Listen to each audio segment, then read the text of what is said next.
Hey, what's up everyone? This is K Collections, and this overview will be on the new welfare servant, Irisviel. She's the new 4-star caster, completely free. Well, I mean, you're gonna have to unlock her, but it won't cost you a single dime.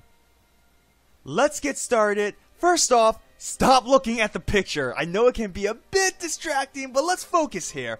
Here are her stats. As always, feel free to pause the video to read the numbers. She does have a relatively low MP gain, which means your CE and support will have to assist in that area. Moving on to attack cards, she has 1 quick, 3 arts, and 1 buster with an arts MP. Hit counts, all 3 types have 3 hits, extra does 4, and ignore the NP since it doesn't deal damage. Thankfully, she has 3 arts, so whenever you have the opportunity, arts Brave Chain when you can. For her active skills, first one is very simple. It increases her healing effectiveness for 1 turn. The cooldown is quite high, but ideally you want to use this in combination with her NP for better healing. The second skill has 2 effects. First one grants her invincibility, which is excellent for survival, especially in situations when you need her to stay alive long enough for her to heal the team.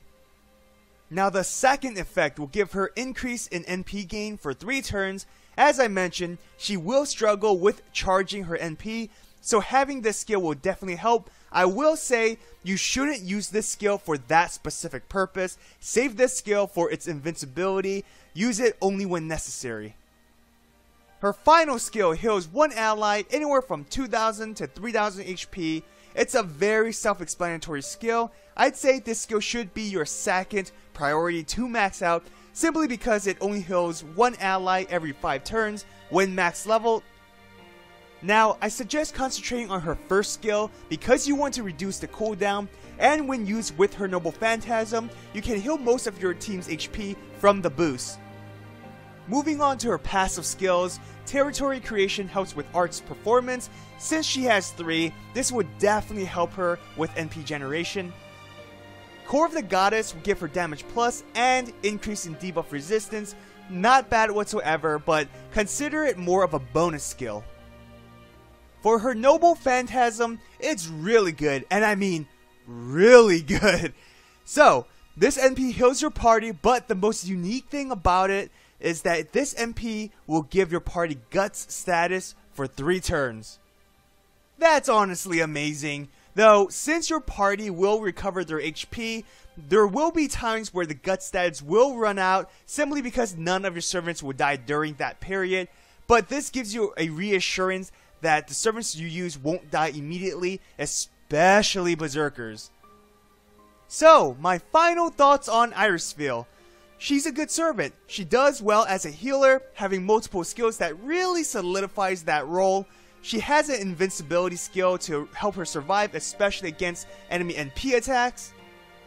Her NP is quite unique, giving gut status to all your allies, and when you combine it with her first skill, allows more HP recovery upon activating her Noble Phantasm. Also, since she's a welfare servant, her NP will be at level 5, making it much more effective.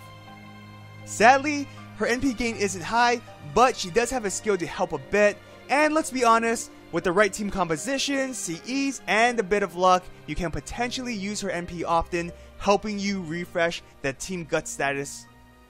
Now, like I mentioned before, her main focus is being a healer. Outside from that, she doesn't offer anything else to your team. Also, during her cooldown period, she can't really help your team other than chaining attack cards. For team compositions, she goes very well with Arts team, and you can't have an Arts focused servant without recommending Tamamo. You can Arts chain, fill the MP gauge faster, reduce skill cooldown, buff her Arts, and heal HP even more. Waver is excellent as well because, you know, he's Waver.